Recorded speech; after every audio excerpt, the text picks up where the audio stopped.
नमस्कार. महाराष्ट्राच्या रणसंग्रामामध्ये आपलं स्वागत. तर निवडणुकीची ऑक्टोबरची परीक्षा तर पार पडली. आता सर्वांना उत्सुकता आहे ती निकालाची.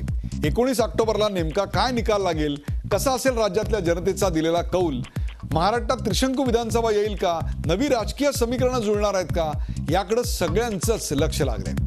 भारतीय जनता पक्ष हा सर्वात मोठा राजकीय पक्ष म्हणून उदयाला येईल असं बाकी जवळपास सर्वच एक्झिट पोलमधून पुढे आलंय. पण बहुमतासाठी लागणारी मॅजिक फिगर भाजप गाठू शकेल का? स्वबळावर भारतीय जनता पक्षाचं सरकार सत्तेवर येईल का? तसं झालं तर भाजपचा मुख्यमंत्रीपदाचा उमेदवार कोण असेल याबाबतची खमंग चर्चा आता महाराष्ट्राच्या कानाकोपऱ्यात सुरू झाली आहे. भाजपला सत्ता स्थापनेसाठी संख्याबळ कमी पडलं तर अपक्ष आणि इतरांची मदत होऊ शकेल का? भाजपच्या मित्र पक्षांची नेमकी भूमिका काय असेल या सगळ्याची उत्सुकता आता शिगेला पोहोचली आहे. अगदीच गरज भासली तर सरकार बनवण्यासाठी पुन्हा एकदा भाजप आणि शिवसेना यांची युती होईल का?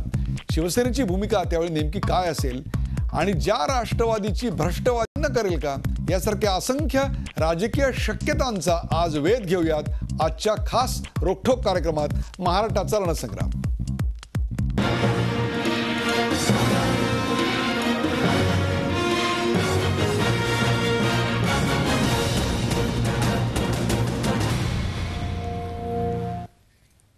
महाराष्ट्राच्या रणसंग्राममध्ये आपलं स्वागत. आजच्या चर्चेसाठी मी आमंत्रित केलेलं आहे 4 ज्येष्ठ पत्रकार आपल्याकडे आलेले आहेत. आपल्याबरोबर आहेत अभय देशपांडे, ज्येष्ठ राजकीय विश्लेषक. अभय, आपलं स्वागत.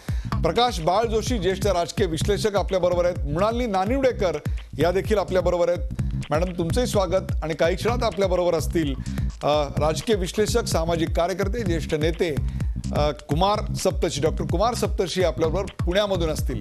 सर्वप्रथम पाहूया जे एक्झिट पोल करण्यात आलेले होते त्या सर्व एक्झिट पोलचा गोषवारा पुन्हा एकदा ज्या प्रेक्षकांना तो पाहता आला नसेल त्यांच्यासाठी 15 ऑक्टोबरला संध्याकाळी जे सर्व एक्झिट पोल करण्यात आलेले होते सर्व वाहिन्यांवरचे ते सगळे आम्ही एकत्र केलेत आणि एकत्र तुम्हाला ते पाहायला मिळत. आपण पाहता आपल्या पडद्यावर एबीपी नेल्सन, भाजप 144, शिवसेना 77, काँग्रेस 30, राष्ट्रवादी 29, मनसे 3, इतर 5. इंडिया न्यूज, भारतीय जनता पक्ष 103, शिवसेना 88, काँग्रेस 45, राष्ट्रवादी 35, मनसे 3, इतर 14. सी वोटर, भाजप 129, शिवसेना 56, काँग्रेस 43, राष्ट्रवादी 36, मनसे 12, इतर 12. Chanakya, Bharatiya Janata Paksha 151, Shivsena 71, Congress 27, that's the lowest, आणि राष्ट्रवादी 28, मनसे आणि इतर पक्ष 11. या सगळ्यावरून नेमके निष्कर्ष काय निघतायत, या सर्व एक्झिट पोलची तुलना करता निष्कर्ष काय निघतायत ते आपल्या प्रेक्षकांसाठी आपण दाखवूया. या सगळ्याचा गोषवारा काढला तर what is a common denominator? भारतीय जनता पक्ष हा सर्वात मोठा पक्ष म्हणून उदयाला येणार. महाराष्ट्रात सत्तांतर होणार. भाजपला पूर्ण बहुमत न मिळाल्यास युतीची गरज, 10 पेक्षा कमी जागांची गरज भासल्यास अपक्षांच्या साथीने सरकार आणि 25 पेक्षा अधिक जागा लागल्यास शिवसेना किंवा एनसीपीशी युती आवश्यक. एक्झिट पोलवरून हे सगळे काढलेले निष्कर्ष होते. भारतीय जनता पक्ष बिंग द लार्जेस्ट पार्टी, त्यांचा मुख्यमंत्री, शिवसेनेला युती करताना भाजपला मोठा भाऊ हा दर्जा द्यावा लागेल. सत्तेसाठी शिवसेनेला भाजप बरोबर फरफटत जावं लागणार का? मनसेसाठी धोक्याची घंटा, अस्तित्वासाठी संघर्ष आणि काँग्रेस राष्ट्रवादीची आजपर्यंतची सर्वात वाईट कामगिरी. या सर्व एक्झिट पोलवरूनची जी पहिली शक्यता आहे ती आपण आपल्या पडद्यावर आता काही क्षणात पाहताय. एक्झिट पोलवरूनची पहिली शक्यता, भारतीय जनता पक्ष 145हून अधिक म्हणजेच क्लिअर मेजॉरिटी मॅजिक फिगरच्या पुढे, तर भारतीय जनता पक्षाला कोणाचीही गरज लागणार नाही. स्वबळावर ते सत्ता स्थापन करतील आणि त्यांच्या आवडीचा निवडीचा मुख्यमंत्री ते त्यापदी बसवू शकतील. याच विषयावर आपण पहिल्या शक्यतेवर आपण बोलणार आहोत. आपल्याबरोबर डॉक्टर कुमार सप्तर्षी हे देखील आले. डॉक्टर कुमार सप्तर्षी, आपलं स्वागत. आपल्याबरोबर अभय देशपांडे, प्रकाश बाळ जोशी आणि मृणालिनी नानिवडेकर आहेत. पहिला प्रश्न घेऊन मी जातोय प्रकाश बाळ जोशी यांच्याकडे. सर्व एक्झिट पोल जर आपण पाहिले तर भारतीय जनता पक्ष हा 110च्या वर जाईल असं भाकीत वर्तवलं गेलेलं आहे. काय वाटतं आपल्याला? लोकसभेला सर्वांचे अंदाज चुकले होते आणि त्या सगळ्यापेक्षा भारतीय जनता पक्ष किमान 50 जागांनी पुढे आलं होतं आणि भारतीय जनता पक्ष 282 जागांवर पोचलेलं होतं. That was a magic figure needed to form the government. आत्ता या क्षणाला 110 म्हणतोय, मॅजिक फिगर 145ची आहे. काय चित्र असेल? लोकसभेतलं जे वातावरण होतं आणि ज्या वातावरणात लोकसभेची निवडणूक झाली देशामध्ये आणि भाजपला अपेक्षेपेक्षा जास्त जागा लोकसभेत मिळाल्या, त्यांच्या स्वतःच्या ताकदीवर त्यांनी सरकार स्थापन केलं आणि नरेंद्र मोदी पंतप्रधान झाले.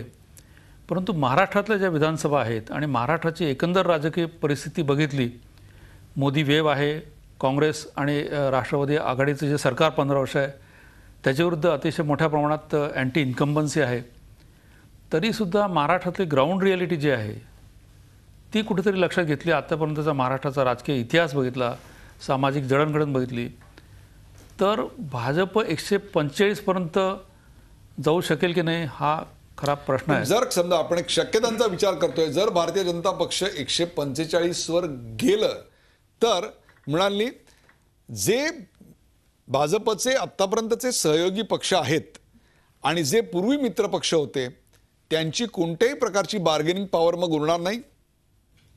अर्थातच त्यांची कोणत्याही प्रकारची बार्गेनिंग पॉवर उरणार नाही. मला स्वतःला उत्सुकता वाटते की या परिस्थितीत शिवसेनेचे पक्षप्रमुख उद्धव ठाकरे कोणती भूमिका बजावतात. यावेळेला त्यांनी सर्व लक्ष स्वतःवर केंद्रित करून मी मुख्यमंत्री पदाचा उमेदवार असं अप्रत्यक्षरित्या जाहीर करत अभियान राबवलं. त्यामुळे विरोधी पक्ष नेत्याची भूमिका ते स्वतः निभावतात का? त्यांच्याकडे कोणताही प्रभावी आमदार नाही जो विरोधी पक्ष नेत्याची भूमिका न्याय देऊन करू शकेल. त्यामुळे या परिस्थितीत भाजपला 145 जागा मिळाल्यास शिवसेना नेमकं काय करेल हा माझ्यासाठी राजकीय निरीक्षक म्हणून एक अतिशय महत्त्वाचा ठरणारा मुद्दा आहे. अभय देशपांडे आपल्याबरोबर. अभय देशपांडे, 145 झाल्यानंतर शिवसेनेची भूमिका काय असेल हा भाग थोडासा अलायदा आहे. शिवसेनेची कळीची भूमिका, नेमकी निर्णायक भूमिका महाराष्ट्राच्या राजकारणातली केव्हा असणार हे आपण दुसऱ्या किंवा तिसऱ्या शक्यतेत पाहणारच आहोत. परंतु जर भारतीय जनता पक्षाला या निवडणुकीत 145 जागा मिळाल्या तर भाजपच्या बरोबर असलेले जानकर असतील, राजू शेट्टी असतील किंवा RPI असेल, विनायक मेटे असतील, यांची अवस्था काय होणार? नाही, मला वाटतं की ते जे कॉम्बिनेशन जमवलेलं आहे म्हणजे ही शक्यता फार कमी आहे, तरी पण त्यांना 145 पेक्षा जास्त जागा मिळतील असं गृहीत धरून सांगतोय मी की केंद्रातलं उदाहरण घेतलं आपण की तिथे भाजपाला स्वबळावर बहुमत मिळालेलं आहे, तरी पण तिथे त्यांनी मित्रपक्ष जे बरोबर होते त्यांना मंत्रिमंडळात स्थान दिलं. त्यांना हवे तसे पोर्टफोलिओ मिळाले नसतील कदाचित, किंवा त्यांचा आवाज थोडासा कमी झाला असेल आणि जे देतील ते स्वीकारावं लागले असेल, तरी पण त्यांना बरोबर ठेवलं. महाराष्ट्रात सुद्धा पुढचं दीर्घकाळाचा जर विचार करायचा असेल, दीर्घकालीन राजकारणाचा विचार करायचा असेल, तर जे सोशल इंजिनिअरिंग आत्ता केलंय ते लगेच गरज संपली म्हणून गरज सर्व वैद्य मरो म्हणतात तशी त्यांना भूमिका घेता येणार नाही. ते त्यांना बरोबर ठेवतील. किंबहुना याच्यात आणखी काही वाढ करता येते का असा प्रयत्न भाजप करेल. स्वाभाविक आहे की त्यांचा सरकारवर कंट्रोल नसेल, म्हणजे आता त्यांना दिलेल्या जागा त्यातून निवडून येणाऱ्या जागांची शक्यता असं ठरलं तरी त्यांचा वाटा तसा नगण्य असेल म्हणजे जागांच्या बाबतीत. परंतु एकूणच पश्चिम महाराष्ट्रातलं राजकारण बदलण्यात त्या पक्षांचा वाटा मोठा आहे. त्याच्यामुळे मला वाटतं की तिथे पश्चिम महाराष्ट्रात भाजपला पाय रोवता येत आहेत ते फक्त हे छोटे पक्ष आणि इतर पक्षातून आलेले बंडखोर नेते, त्यांच्या बळावर तिकडे पश्चिम महाराष्ट्रातलं भाजपाचं राजकारण आहे. हे दीर्घकालीन ठेवायचं असेल तर ते त्यांना बरोबर ठेवतील. कुमार सप्तर्षी आपल्याबरोबर आहेत. कुमार सप्तर्षी, लोकसभेच्या निवडणुकीमध्ये जे एक्झिट पोलचे अंदाज होते ते एक्झिट पोलचे अंदाज भारतीय जनता पक्षाला स्वतःच्या बळावर स्पष्ट बहुमत मिळेल असे नव्हते, तर 40 ते 50 जागा त्याला कमी पडतील असा अंदाज होता आणि भारतीय जनता पक्ष स्वबळावर सत्ता स्थापन करण्या इतपत लोकसभेमध्ये सक्षम झालेला आपण पाहिला. आत्ता सुद्धा सगळे एक्झिट पोल आहेत, त्यांना 145 जागा भाजपला मिळतील का असं विचारल्यानंतर त्या सर्व एक्झिट पोलचे सर्वेज आपल्याला नाही, भाजप सिंगल लार्जेस्ट पार्टी असेल पण ते मॅजिक फिगर गाठू शकत नाहीत असा अंदाज वर्तवत आहेत. लोकसभेचा अनुभव जर आपण गाठी धरला तर याही वेळी ते अंदाज जर चुकले तर भारतीय जनता पक्ष 145 पर्यंत पोहोचण्याची शक्यता आपल्याला नाकारता येत नाही. तसं झालं तर महाराष्ट्राच्या राजकारणाचं नेमकं चित्र काय असेल असं वाटतं आपल्याला?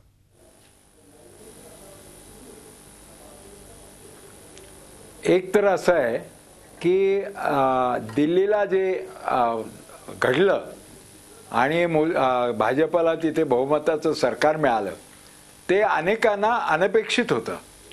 तर दरवेळेला अनपेक्षितच रिझल्ट लागतील असं म्हणता येत नाही. त्यावेळेला भाजपला सुद्धा इतकं आपल्याला मतदान मिळेल याची अपेक्षा नव्हती.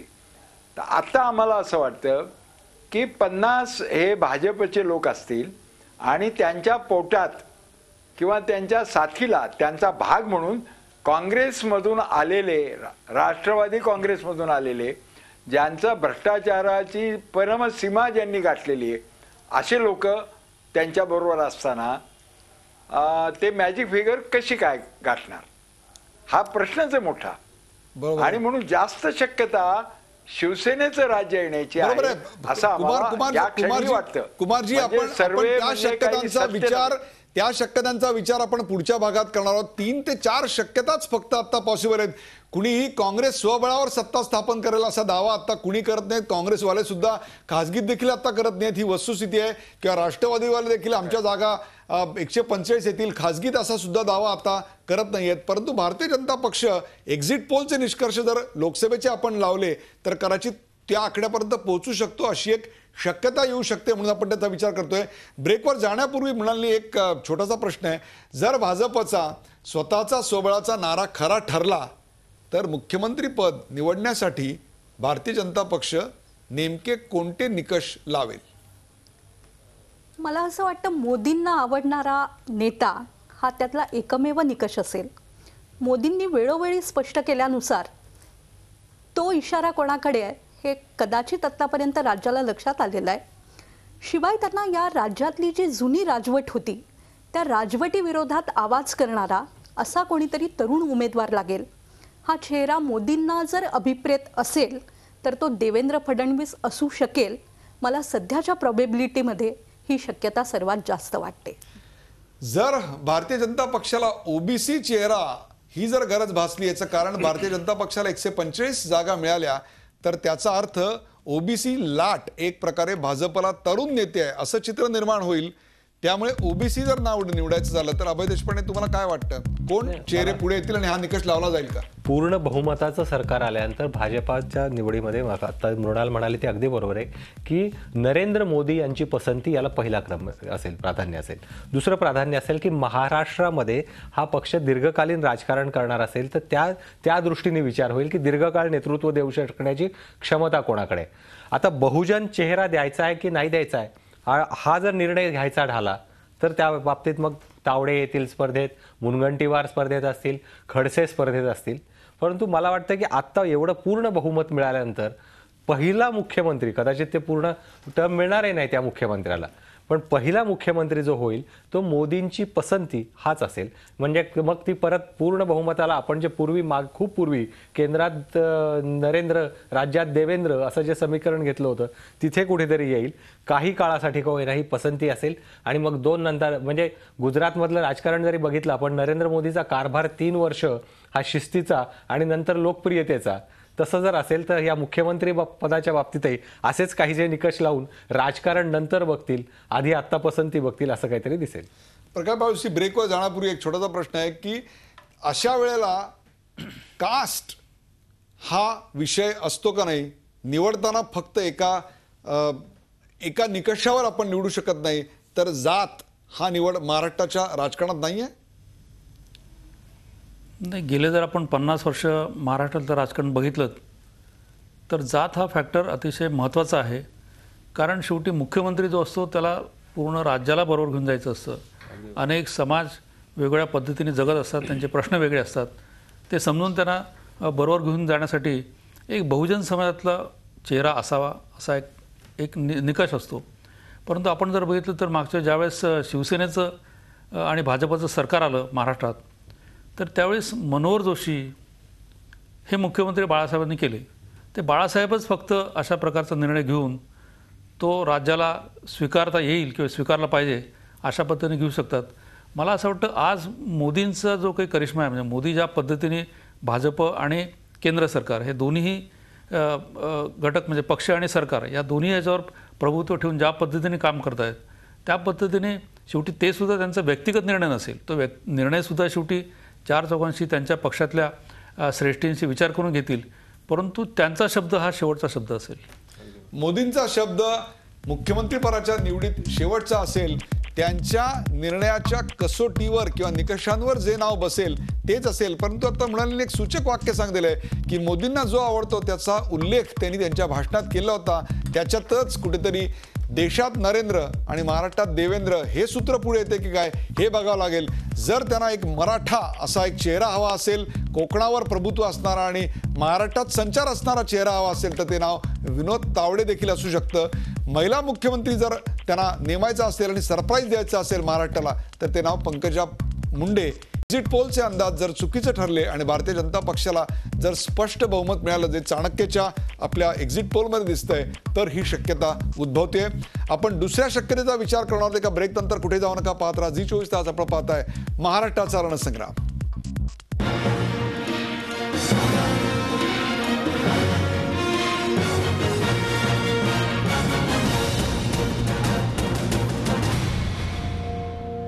महाराष्ट्राच्या रणसंग्राममध्ये आपलं स्वागत.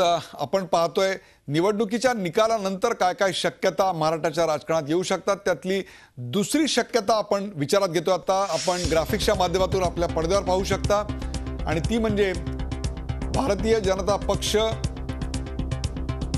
त्याला काही इतर आणि अपक्षांची गरज लागेल. इतर आणि अपक्ष यांच्या साथीनं भारतीय जनता पक्ष सत्ता स्थापन करू शकेल. याचा अर्थ भारतीय जनता पक्षाला 145 पेक्षा साधारणतः 15 ते 20 जागा इतक्याच जागा सर्व एक्झिट पोलमधून इतर आणि अपक्षांना त्यांना देण्यात आलेल्या आहेत. तेवढ्याच जागा जर कमी पडल्या तर त्यांचा सपोर्ट घेऊन भारतीय जनता पक्ष सत्ता स्थापन करू शकेल. तसं झालं प्रकाश जोशी तर इतर पक्ष आणि त्यांचे आत्ताचे सहयोगी पक्ष ज्यांची बार्गेनिंग पॉवर इन दिस केस खूप वाढलेली असेल, काय अटी घालतील असं वाटतंय? नाही, शेवटी हे काय की हे सत्तेचं गणित आहे आणि सत्ता विभागणं, सत्तेचा उपभोग घेणं. त्यामुळे प्रत्येक पक्ष मग तो त्यांचे जे सहयोगी पक्ष आहेत महायुतीतले ते पक्ष असतील. त्याचप्रमाणे मला असं वाटतं की प्रकाश आंबेडकरांचा पक्ष आहे, शेकाप आहे, असे छोटे मोठे पक्ष ज्यांच्याबरोबर 2, 3, 4 असे आमदार जरी निवडून आलेत तरी ते सर्वजण या सत्तेत सहभागी होताना काही अटी निश्चित घालतील. मग ते वेगवेगळ्या प्रकारे ते घालत असतात की केवळ एखाद्या माणसालाच आमदार करा किंवा खासदार करा. याच्याबरोबरच शासनातल्या अनेक समित्या असतात, अनेक कॉर्पोरेशन्स असतात, तिथं आमच्या पक्षाचा सहभाग कसा राहील, त्याला कशी जागा मिळेल, अशा प्रकारच्या वाटाघाटी ह्या सगळ्या प्रोसेसमध्ये चालू असतात. आणि त्यानंतरच ती जी काही 145 जी मॅजिक फिगर आहे ती मॅजिक फिगर घेऊन त्याच्यापेक्षा थोडं जास्त म्हणजे किमान 150-55 पर्यंत आकडा नेला तर ते शासन थोडा फार प्रमाणात स्थिर राहू शकतं. असा प्रयत्न मग त्यावेळेस केला जाईल. अभय, यापूर्वी सुद्धा अशा प्रकारची जेव्हा एक प्रकारे खिचडी सरकार येतात ती आपण पाहिली आहेत तेव्हा 2-3 गोष्टींवर अशा अपक्षांचं आणि इतर पक्षांचं फार बारकाईने लक्ष असतं. ती म्हणजे महामंडळ असतात, राज्य शासनाच्या काही नियुक्त्या असतात त्या, किंवा राज्यसभेची एखादी जागा मोकळी होऊ शकते त्याच्यावर लक्ष असतं. विधान परिषदेला सपोर्ट हा एक भाग असू शकतो. काय बार्गेन करतील असं वाटतं? कारण इतर पक्ष म्हणजे जानकर असतील, स्वाभिमानी पक्ष असेल, यांची बार्गेनिंग पॉवर प्रचंड वाढलेली असणार. म्हणजे 1995 ते 2004 पर्यंतचा जर काळ बघितला आपण, 95 मध्ये 5-6 अपक्षांची गरज होती. त्या सर्वांना शिवसेनेने मंत्री केलं आणि बरोबर त्यावेळेस 45 अपक्ष निवडून आले होते. त्यामुळे ते गेले तरी दुसरे पर्याय उपलब्ध होते, त्यामुळे तेवढी अडचण त्यांच्याकडे नव्हती. 99 ते 2004चा जो काळ होता त्यावेळेस काठावर सगळं बहुमत म्हणजे पेपर थिन मेजॉरिटी होती विलासराव देशमुख सरकारकडे. म्हणजे प्रत्येक दिवसाचं नियोजन करावं लागत होतं. विलासराव देशमुख त्याचं वर्णन फार मजेशीर करायचे की एकीकडे डाव्यांचाही पाठिंबा होता, म्हणजे एनरॉन सारखं प्रकरण होतं. ते म्हणायचे की रोज सकाळी उठलं की डावीकडे बघायचं, उजवीकडे बघायचं आणि मग पुढे एक पाऊल टाकायचं. म्हणजे रस्ता क्रॉस करता येईल. या पद्धतीने ते सरकार चाललं होतं. इतकी पेपर थिन मेजॉरिटी होती. आणि नारायण राणे सारखा आक्रमक विरोधी पक्षनेता होता समोर, जो की सरकार पाडण्यासाठी त्यांनी प्रत्येक क्षणी त्यांचा प्रयत्न असायचा. कुठे ना कुठेतरी सरकार अडचणीत आणायचं. एक दोनदा तर प्रयत्नही झाले ते. म्हणजे 2003 साली तसा खूप मोठा प्रयत्न झाला. आपल्याला माहिती ते आमदार बेंगलोरला न्यायला लागले, कुठे सत्ताधारी असं म्हणजे बरेच प्रश्न अशा ह्याच्यात येऊ शकतात. पण आत्ताचा जो सिनारिओ सांगताय की 125 125 प्लस, तर मला वाटतं की या 125 प्लस म्हणलं की भाजपाच्या दृष्टीने शिवसेना मायनस हाच पर्याय असेल की 125 प्लस झाले. हो, या पर्यायामध्ये शिवसेना वगळून भारतीय जनता पक्ष इतर आणि अपक्षांना घेऊन बरोबर आहे सत्ता स्थापन अशा वेळेस ते शिवसेनेला बरोबर घेण्यापेक्षा इतर पक्षांना बरोबर घेऊन मला वाटतं की बाकीच्या पक्षावर, कदाचित राष्ट्रवादी सारखा पक्ष जो की आता कुठेच सत्तेत नाहीये, त्यांच्याशी थोडंसं टॅक्टिकल अंडरस्टँडिंग ठेवून. पण त्याची जर समजा गरज पडली नाही आणि 20च जागा लागल्या, जानकर आणि इतर सर्वांच्या मिळून 10 ते 12 जागा पदरात पडल्या असतील, तर 8 ते 10 जागा बाहेरून आयात करण्यासारखी परिस्थिती आली तर म्हणाली अटी अधिक जाचक होणार आहेत, अधिक डिमांडिंग होणार आहेत. कारण प्रत्येकाला कळलेलं असेल की त्यांच्या हातात हुकमाचा एक काय. अर्थातच. आणि उदयजी, भारतीय जनता पक्षाला मिळालेले जे मित्र आहेत ते अतिशय अनरिझनेबल आहेत. महादेव जानकरांसारखा नेता अत्यंत उघडपणे की मोदी शरद पवार साहेबांचे मित्र असल्यामुळे माझ्या सभेला आले नाहीत असं म्हणतात. राजू शेट्टी हे सर्वाधिक तत्वाने चालणारे त्यांचे सहकारी आहेत. पण त्यांना देखील कांद्याचा प्रश्न असेल किंवा शेतमालाला भाव असेल केव्हाही आंदोलनासाठी रस्त्यावर उतरायची सवय झालेली आहे. अशा वेळेला थोड्याशा लोकांची, आमदारांची गरज असली तरी त्यांच्या मागण्या पुरवणं, त्या मान्य करणं आणि त्यातून सरकार पुढे नेणं हे अतिशय कठीण असेल. आणि ते काम देवेंद्र फडणवीस, जो मोदींचा चॉईस असेल, ते करू शकतील का, याबद्दल मला सध्या शंका आहे. शिवाय यातले तात्विक मुद्देही वेगळे आहेत. धनगरांच्या आरक्षणाचं त्यांनी आश्वासन दिलेलं आहे. हे घटनेत कसं बसेल आजवर भारतीय जनता पक्षांनी स्पष्ट केलेलं नाही. कुठेतरी मनसेचा एखाद दुसरा जो आमदार निवडून आलेला असेल त्याच्या निमित्ताने राज्याला स्वायत्तता द्या असा पुन्हा एकदा प्रश्न समोर येऊ शकेल. त्यामुळे ही परिस्थिती भाजपला अतिशय त्रासदायक आहे आणि त्यातून वाट काढणं हे खरं तर सरकारसमोरचं फार मोठं आव्हान ठरेल. प्रेक्षक, आपण पाहता 101 भागामध्ये आपण भारतीय जनता पक्ष स्वबळावर गेला तर काय परिस्थिती असेल, राजकीय परिस्थिती. आणि दुसऱ्या भागामध्ये आपण पाहिलं भारतीय जनता पक्षाला जर 20 जागा सत्ता स्थापनेसाठी कमी पडल्या तर ते 20 आमदार मिळवताना त्यांना काय काय कसरत करावी लागेल, काय काय तडजोडी कराव्या लागतील, काय काय संकटांना सामना द्यावा लागेल, या सगळ्याचं चित्र आपण पाहिलं. तिसरी शक्यता आणि त्या विषयावरची चर्चा एका ब्रेक नंतर. कुठेही जाऊ नका, पाहत राहा झी 24 तास. आपण पाहताय महाराष्ट्राचा रणसंग्राम.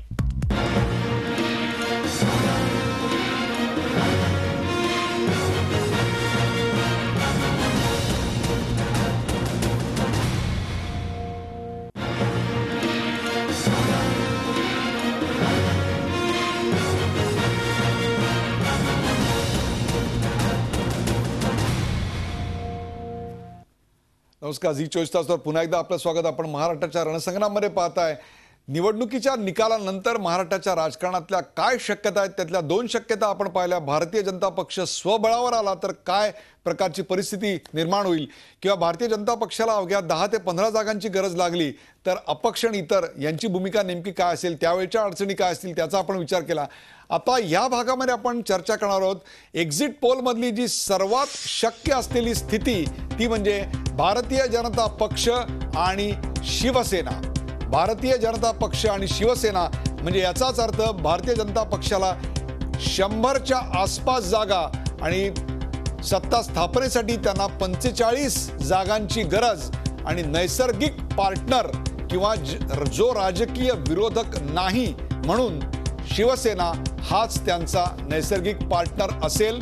आणि मग त्या शक्यतेत नेमकं सरकार कसं असेल हाच खरा सवाल आहे. मृणालिनी, जर 100च्या आत भारतीय जनता पक्ष राहिला आणि शिवसेना अर्थातच 60च्या वर किंवा 60च्या आसपास किंवा त्याच्याही वरती असेल, अशा वेळी शिवसेना आणि भारतीय जनता पक्ष यांच्यामधला संवाद कसा असेल?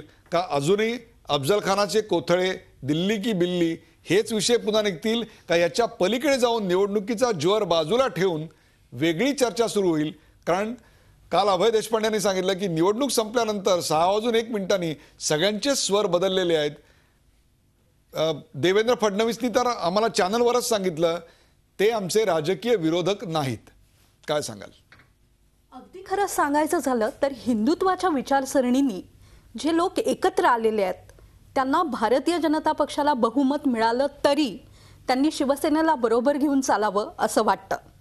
यातला आपण त्यांच्या टोकाच्या हिंदुत्व निष्ठेचा भाग सोडून देऊ, पण 25 वर्ष एकत्र राहिल्यानंतर खरं तर नैसर्गिक मित्र एकमेकांचे भारतीय जनता पक्ष आणि शिवसेना हेच होऊ शकतात. पण ह्या गोष्टीलाही जर तर आहेत आणि उदयजी राजकारणात ते अतिशय महत्त्वाचे ठरतात. भारतीय जनता पक्षातल्या काही नेत्यांनी शिवसेनेबद्दल अतिशय कटुता जे काय झालं त्यामुळे मनात बाळगलेली आहे. मोदी आणि शहा हे दोघंही जण टोकाला जाऊन राजकारण करणारे व्यक्तिमत्व म्हणून प्रसिद्ध आहेत. त्यामुळे ते या परिस्थितीत नेमकं काय करतात हा मुद्दा. दुसरा मुद्दा आहे अर्थातच शिवसेनेचा. जर शिवसेनेला बरोबर घ्यायचं असेल तर आमचं जे काय मुख्यमंत्री होण्याचं स्वप्न आहे ते पूर्ण करा. त्यासाठी आम्हाला 2.5 वर्षांचं आश्वासन द्या, किंबहुना आम्ही मुख्यमंत्री होतो तुम्ही पाठिंबा द्या, अशा अनेक अटी समोर येऊ शकतायत. त्यामुळे हे दोघं जण एकमेकांचे मित्र जरी असले तरी त्या पुलापर्यंत पोचल्यावर प्रत्येकाच्या अटी काय असतील ते सांगणं कठीण आहे. पण असं झालेलं महाराष्ट्रातल्या जनतेला आवडेल हेही तितकंच खरं आहे. आपल्याबरोबर डॉक्टर कुमार सप्तशी आहेत. कुमार सप्तशी, ज्या शक्यतेचा मगाशी आपण उल्लेख करत होता आणि मी आपल्याला सांगितलं की त्या शक्यतेवर आपण सविस्तर आणि दीर्घ अशी चर्चा करणार आहोत, तीच ही शक्यता ज्याचा एक्झिट पोलमध्ये सुद्धा सर्वात जास्त जर आपण लसावी काढला तर पॉसिबिलिटी दिसते. काय वाटतं आपल्याला अशा वेळी त्या दोघांमध्ये नेमकं काय प्रकारचं राजकीय बार्गेन असेल? मुख्यमंत्रीपदावरून घेतलेल्या आत्ताच्या भूमिकेवरून हिंदुत्वाच्या मुद्द्यावर तर ही निवडणूक लढवली गेलेलीच नाही, त्यामुळे हिंदुत्वाचा धागा त्यामध्ये असेल का? अनेक प्रश्न आहेत. काय सांगाल? एक तर असं आहे की काळ असा बदललेला आहे की आयडिओलॉजी का सत्ता असा प्रश्न विचारला तर लोक आयडिओलॉजी बाजूला ठेवतात आणि सत्तेला अग्रक्रम देतात. आता सत्तेला अग्रक्रम देण्यात जर उद्धव ठाकरे यांना मुख्यमंत्री करायचं भाजपने ठरवलं तर त्यांची युती होईल. पण ह्या एका कारणाशिवाय युती होण्याचं काही कारण नाही. कारण जरी 25 वर्षाची मैत्री असं आपण म्हणतोय आणि एखादा संसारामध्ये आत काय चाललंय आपल्याला माहीत नसतं, पण फक्त त्यांचा घटस्फोट झाला नाही म्हणून 25 वर्ष त्यांचा संसार ठीक चालला होता असं म्हणणं गैर आहे. कारण ठीक चालला होता तर एकदम असं काय झालं? बरोबर आहे, बरोबर आहे, बोला. हा तर कारण त्याच्यामध्ये कटुता होतीच आणि त्या कटुतेचं एक सीमा गाठल्यानंतर आता, कारण त्याच्यानंतर ते जे एकमेकांबद्दल बोलले तिथे कुठेही दयामाया नव्हती किंवा कालची मैत्रीची आठवण नव्हती आणि वेगळ्या तोंडानं बोलतात तर इलेक्शन स्ट्रॅटेजी असते. आता विदर्भ बाजूला निघेल आणि मी अखंड ठेवीन महाराष्ट्र हे दोन्ही बोललं गेलं ना. तसं बाळासाहेब ठाकरेंना आदरांजली म्हणून मी शिवसेनेवर बोलणार नाही असंही म्हटलं गेलं आणि शिवसेनेबद्दल बोललंही गेलं. शिवसेनेने सामनातून उत्तरं दिली. या सगळ्या त्या दोघांची युती होईल असं मला वाटत नाही. बट फॉर म्हणजे एकच अपवाद, जर मुख्यमंत्रीपदी उद्धव ठाकरे यांना दिलं तर शिवसैनिक शांत होतील, अन्यथा ते हे होणार नाही. आता दुसरा मुद्दा आहे की मग दुसरं काय, अपक्ष मिळून जर होत असेल बेरीज तर नक्कीच होतील. कारण ज्या क्षणी देवेंद्र फडणवीसांना बोलवलं जाईल, कारण माझे मत या चौघांसारखंच आहे, देवेंद्र फडणवीसांनाच केलं जाईल. कारण पण यांचं वेगळं आहे काही कारण, कधीतरी नरेंद्र देवेंद्र वगैरे झालं म्हणून. पण ते इंद्र आपण बाजूला ठेवू, ते नागपूरचे इंद्र आहेत हे लक्षात ठेवलं पाहिजे. आणि नागपूरचे इंद्र नागपूरहून आदेश आला तर मोदींना काय, कुणीही आपल्यापेक्षा न वाढणारा पाहिजे. तर देवेंद्र जर अल्पसंख्याक असतील म्हणजे ब्राह्मण असतील ते एका अर्थाने त्यांच्यामध्ये व्यक्तिमत्वात वाढच नाही, त्यामुळे नरेंद्र मोदींना ते आव्हान होण्याची शक्यताच नाही. ह्या कारणाखातर देवेंद्र फडणवीस निवडले जातील मोदींकडनं. आता प्रश्न असा आहे की 10-15 अपक्ष झाले तर ठीक आहे, पण यापेक्षा जास्त लागले तर मला एक कळत नाही, राष्ट्रवादीची काय अडचण आहे भाजपला? ते काही का म्हणूनात, पण आपण जर सत्तेकरता माणसं एकत्र येतात. कुमार सप्तर्षी, मी तुम्हाला थोडंसं थांबवतोय अशा करता की राष्ट्रवादीचा यातला रोल काय आहे याच्यावर एक पुढच्या भागामध्ये मी सविस्तर चर्चा करणार आहे. आता आपण भारतीय जनता पक्षाला जर 50 किंवा 40 एवढ्या जर आमदारांची गरज लागली तर ते आमदार त्यांच्याकडे कुठून येतात याच्याविषयी आपण बोलतोय. त्यात पहिली शक्यता 40 आमदार एक गठ्ठा येण्याची, ती त्यांचे नैसर्गिक पार्टनर पूर्वीचे होते, त्यांच्यात जर काही कटुता कमी होऊन पुन्हा जर मैत्रीचे संबंध प्रस्थापित झाले, ज्याचे संकेत आता आजच्या राजकीय वक्तव्यावर येतात, त्याच्याविषयी बोलतोय. ब्रेकवर जाण्यापूर्वी अभय देशपांडे, एक छोटासा प्रश्न. भारतीय जनता पक्षाला सत्तेपासून दूर ठेवण्याकरता काँग्रेस, राष्ट्रवादी काँग्रेस आणि इतर जण एकत्र येऊन सत्ता स्थापनेचा प्रयत्न अशा वेळी करतील? मला वाटतं की राष्ट्रवादी काँग्रेसला कुठलीही अडचण नाहीये. राष्ट्रवादी काँग्रेस शिवसेनेबरोबर जाऊ शकते, भाजपबरोबरही जाऊ शकते. ते कुठलाही निर्णय घेऊ शकतात, कारण ते प्रादेशिक पक्ष आहे, त्यांना महाराष्ट्रापुरतं राजकारण करायचं आहे. उद्या ते भाजपाला सत्तेपासून दूर ठेवण्यासाठी आम्ही शिवसेनेबरोबर गेलो, लेस एव्हिल, त्यातला कमी वाईट आम्ही निवडला असं त्यांनी सांगू शकतील ते. पण काँग्रेसला देशाचं राजकारण करायचं आहे आणि काँग्रेसला आताचं जे राजकारण पाहतं तर त्यांना आता मला वाटतं की याच्या पलीकडे आणखी तडजोडी करून ते आणखी गाळात जाण्याचे निर्णय घेणार नाहीत, एवढं मला निश्चितपणे वाटतं. त्यामुळे मला सगळ्यात कमी शक्यता ती वाटते. कुमार सप्तर्षी, जर भारतीय जनता पक्ष आणि शिवसेना यांनी एकत्र यायचं ठरवलं, कुमार सप्तर्षी, जर भारतीय जनता पक्ष आणि शिवसेना एकत्र यायचं ठरवलं तर प्रश्न असा आहे की मग मोठा भाऊ कोण, छोटा भाऊ कोण, आणि त्याहीपेक्षा शिवछत्रपती नेमके कुणाचे या विषयावर वाद होणार नाही ना? नाही, त्याच्यावर वाद होत नाही हो. शिवछत्रपती वगैरे तोंडी लावायच्या गोष्टी असतात राजकारणात. म्हणजे माफ करा, शिवछत्रपती याच्यात लहान नव्हते, पण यांना त्याचं नसतं. सत्ता ज्यांना पाहिजे ते वेगळा विचार करता.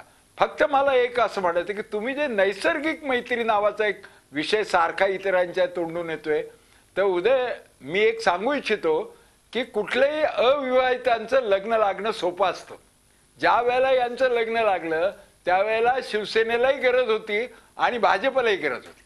तेव्हा ते मोठा भाऊ, छोटा भाऊ वगैरे ठीक झालं. पण घटस्फोट घेतल्यानंतर पुन्हा विवाह करणं हा अघोरी प्रकार आहे. आणि तो होईल कारण का काल संसार केला त्यामुळेच तो मोडला गेला ना. आणि त्या मोडण्याच्या कटू असताना आता नको रे बाबा परत, अशी एक प्रतिका येण्याची फार शक्यता आहे. ब्रेकवर जाण्यापूर्वी एक छोटासा प्रश्न. प्रकाश जोशी, कार्यकर्त्यांचा रेटा आणि त्याहीपेक्षा सुद्धा निवडून आलेल्या आमदारांचा रेटा कितपत महत्त्वाचा असेल का प्रत्येक पक्षाचं नेतृत्वच स्वतःच्या वैयक्तिक महत्वाकांक्षेपोटी निर्णय घेताना दिसेल अशा वेळी? नाही, वैयक्तिक महत्वाकांक्षा आणि आतापर्यंत केलेली वक्तव्य हा भाग एक झाला, परंतु त्याच्या पलीकडे जाऊन जे निवडून आलेले आमदार असतात ते सुद्धा फार मोठ्या प्रमाणावर एक प्रभाव त्यांचा असतो आणि त्यांच्याप्रमाणे त्यांना निर्णय घ्यायला लागतो. आता जर आपण बघितलं तर आपण आता जो विषय आपण चर्चा करतो आहोत की शिवसेना आणि भाजप, तर सत्तेसाठी ते निश्चितपणे परत एकत्र येऊ शकतात. आणि मला असं वाटतं की शिवसेनेने फक्त पंकजा मुंडे यांच्याविरुद्ध उमेदवार उभा केलेला नव्हता, त्यामुळे पंकजा मुंडे या एक महत्त्वाची भूमिका जर शिवसेना आणि भाजपला एकत्र यायचं असेल किंवा ती प्रोसेस जर सुरू झाली तर त्या महत्त्वाची भूमिका यात बजावतील.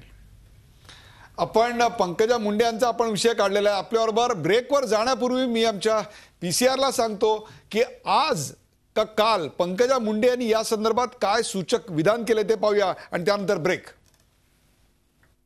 हे पहा, मला पूर्ण बहुमत मिळणार याबद्दल मला खूप आत्मविश्वास आहे. पण जर शिवसेनेला बरोबर घ्यायची वेळ आली आणि मला पक्षश्रेष्ठींनी सांगितलं की याच्यामध्ये आपल्याला बोलायचं आहे शिवसेनेशी, त्यांनी आदेश दिला, तर मी नक्कीच त्याच्यामध्ये पहल करणार.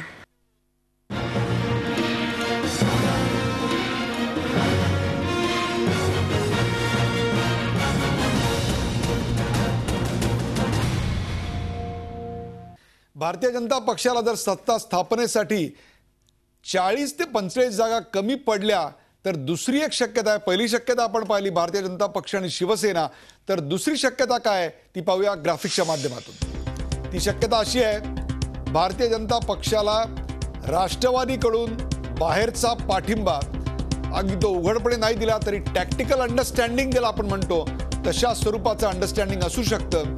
त्या परिस्थितीत महाराष्ट्राच्या राजकारणाचं नेमकं चित्र काय असेल? अभय देशपांडे, भारतीय जनता पक्षासमोर 40 ते 50 जागा जर हव्या असतील तर पहिला पर्याय कुठला असेल? सेनेबरोबर जायचं, त्यांच्याशी नेगोशिएट करायचं, का राष्ट्रवादीकडे जायचं आणि त्यांच्याशी निगोशिएट करायचं? कारण सेनेकडे गेल्यानंतर अनेक जुनी दुखणी निघणार आहेत, तर राष्ट्रवादीकडे गेल्यानंतर भाषणात काढलेली भ्रष्टाचाराची प्रकरणं निघणार आहेत. Both are equally. नाही, मला वाटतं की नॅचरल आलाय म्हणून मगाशी आपण चर्चा केली त्या ह्याच्यात ते शिवसेनेला पहिलं मला वाटतं प्रायोरिटी देतील. कारण त्यांचं प्राधान्य असणार आहे की यांच्याबरोबर ठीक आहे ते राष्ट्रवादी काँग्रेसबरोबर आमचा समझोता होऊ शकतो याची भीती दाखवून शिवसेनेने अनाठाई काही मागू नये याच्यासाठी त्याचा वापर करतील की नाही तुम्ही नाही आलात तर मी राष्ट्रवादीला बरोबर घेऊ शकतो. ही भीती दाखवून शिवसेनेच्या अवास्तव मागण्या ज्या आहेत त्या नाकारण्याचा प्रयत्न होईल. दुसरं मगाशी उल्लेख झाला की शिवसेनेने समजा जर मुख्यमंत्रीपद मागितलं तर काय होईल? तर मला वाटतं की उद्धव ठाकरे एकदम अनरिझनेबल भूमिका घेणार नाहीत. कारण प्रचाराच्या काळात मी परवा पण उदाहरण दिलं की 99 साली काँग्रेस आणि राष्ट्रवादीचा काँग्रेसचा प्रचारही काही कमी बिटरनेस नव्हता. म्हणजे सोनिया गांधी परदेशातून आल्या त्यांचं विदेशी मूलत्व इतकंपर्यंत हा मुद्दा गेला होता. तरीही सत्तेसाठी दोन पक्ष एकत्र आले. आता एकत्र येणं हा पूर्णतः व्यावहारिक निर्णय असेल. तो त्या संख्याबळ दोघांचं किती आहे याच्यावरनं ते ठरेल. फार तर आता त्यांनी तो ज्याच्या जास्त जागा त्याचा मुख्यमंत्री हे जे पूर्वीचं सूत्र होतं ते मोडीत काढून कदाचित 2.5 वर्ष ठरवतील. ज्याच्या जास्त जागा आहेत त्यांचा म्हणजे राजकारण बाजूला पडेल, तत्व बाजूला पडतील आणि व्यावहारिक निर्णय घेईल. कारण राष्ट्रवादी काँग्रेस बरोबर युती करणं जर राष्ट्रवादी काँग्रेस जर दीर्घकालीन राजकारणाचा विचार करत असेल आणि महाराष्ट्रात काँग्रेसला रिप्लेस करायचा प्रयत्न करत असेल, महाराष्ट्रात मोठा सेक्युलर प्रादेशिक पक्ष म्हणून जर पुढे यायचं असेल राष्ट्रवादी काँग्रेसला, तर मला वाटतं की राष्ट्रवादी काँग्रेस पण आता या स्थितीमध्ये भाजप बरोबर जायचं की नाही याचा दोनदा विचार करेल. कुमार सप्तर्षी, अशा परिस्थितीत आपण काय विश्लेषण कराल की ही शक्यता महाराष्ट्रात कितपत दिसते? त्यातनं काय धोके संभवतात, काय संधी आहेत? एक आपण लक्षात घेतलं पाहिजे की एकूणच राष्ट्रवादी काँग्रेसचं जे कॅरेक्टर आहे, जे त्यांचं राजकीय वर्तन आहे, हे प्रादेशिक आहे. नको होते दिल्ली वगैरे असं, आणि ते शिवसेनेचं आहे. तर ते येऊ शकतात एकत्र. म्हणून अभय म्हणतो ते मला मान्य आहे, भाजप बरोबर त्यांना युती करणं कठीणच आहे. मग काँग्रेस काय वाईट होती? त्यापेक्षा ते नैसर्गिक मगापासून चाललंय ना हिंदुत्ववादाचं, तसंही काँग्रेस कल्चर ही नैसर्गिकच युती आघाडी होती त्यांची. मग ती काय वाईट होती? उलट आता काँग्रेसचं वीक आहे दिल्लीमध्ये, म्हणजे दिल्लीचा काही प्रश्नच येत नाही. तर अशा याच्यामध्ये जर ते भाजपबरोबर जाणार असतील तर त्याच्यामध्ये अनेक गोष्टी आहेत. भाजपमध्ये गेलेल्या लोकांच्या, भाजपमधून गेलेल्या लोकांचं, आयात केलेल्या लोकांचं पेक्षा यांना स्थान मिळेल का?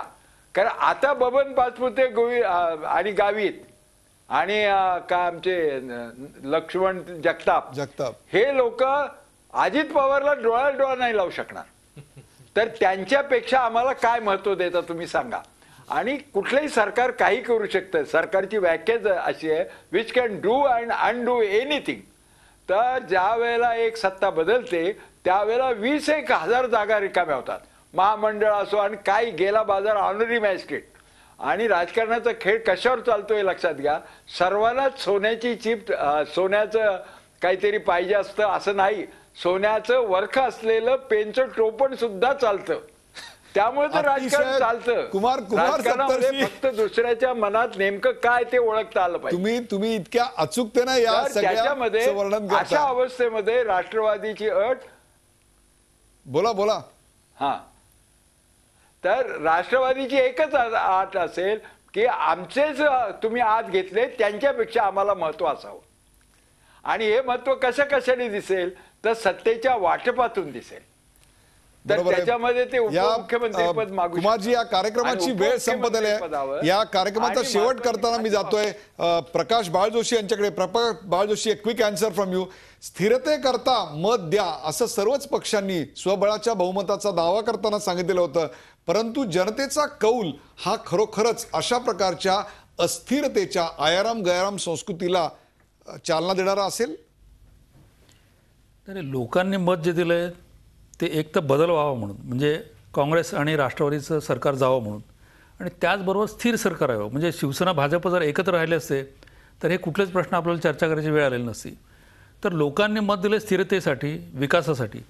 परंतु एकदा त्यांची मत दिल्यानंतर त्यांचं काम संपलेलं आहे. म्हणजे आता जे कोण आमदार निवडून येतील, कोणत्या पक्षाचे किती आमदार आहेत, ह्याच्यावर ते टेबल पॉलिटिक्स जे चालेल, राजकीय म्हणजे तडजोडी ज्या राजकारण होतील संपेल आणि त्याच्यानंतर जे त्यातून काय बाहेर पडेल, एक वेगळ्या प्रकारचं अर्थकारण किंवा त्याहीपेक्षा सुद्धा एक वेगळ्या प्रकारचं मॅथमॅटिक्स, गणित येईल. त्या गणितामध्ये कुठल्याही प्रकारच्या तत्वाचा काडी मात्र लवलेश सुद्धा नसेल.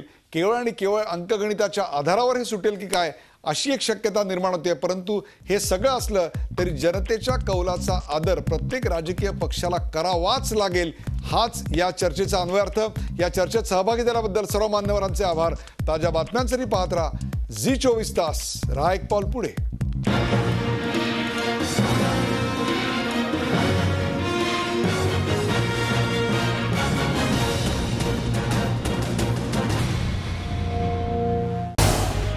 झी 24 तास रहा एक पाऊल पुढे.